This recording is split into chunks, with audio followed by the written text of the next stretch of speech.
नमस्कार, मी मृणाली पिळणकर. तुम्ही पाहत आहात LS मराठी. 10च्या बुलेटिनमध्ये तुम्हा सर्वांचं स्वागत. पाहुयात काही महत्त्वाच्या घडामोडी. कॅप्टन खरात अध्यक्ष असलेल्या मिरगाव येथील श्री शिवनिका संस्थांसाठी दारणा धरणातून पाणी आरक्षित. 39 लाख लिटर पाण्याची मंजुरी. शेतकऱ्यांच्या हक्काचं पाणी खासगी संस्थांना वळवल्याचा आरोप. भंडाऱ्यात उद्या सकल ओबीसींचा महामोर्चा. ओबीसी जातनिहाय जनगणनेची मागणी. वाहतूक कोंडीवर तोडगा. येवला मनमाड मालेगाव महामार्गावर दिवसा अवजड वाहतुकीला बंदी. जिल्हा अधिकाऱ्यांचे आदेश. 24 मार्च पासून होणार अंमलबजावणी.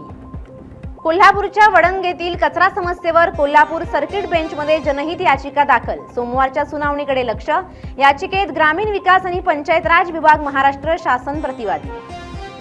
गोंदियाच्या वडेगाव बंद्या येथे जंगली हत्तींचा पुन्हा धुमाकूळ. शेतकऱ्यांचा भाजीपाला, मिरची आणि मका पिकाचं प्रचंड नुकसान.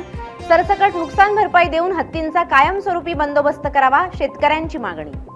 भिवंडी जेलमधून पळालेल्या चोरट्याला कोल्हापुरात बेड्या. घरफोडी, दरोड्यासह 30 पेक्षा अधिक गंभीर गुन्ह्यांचे रेकॉर्ड.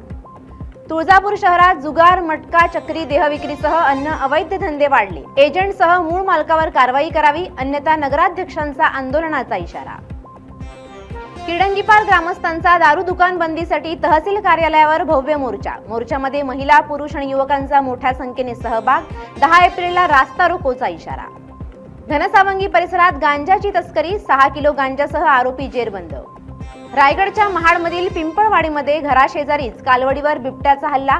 ग्रामस्थांमध्ये भीतीचं वातावरण. हल्ल्यात कालवड गंभीर जखमी.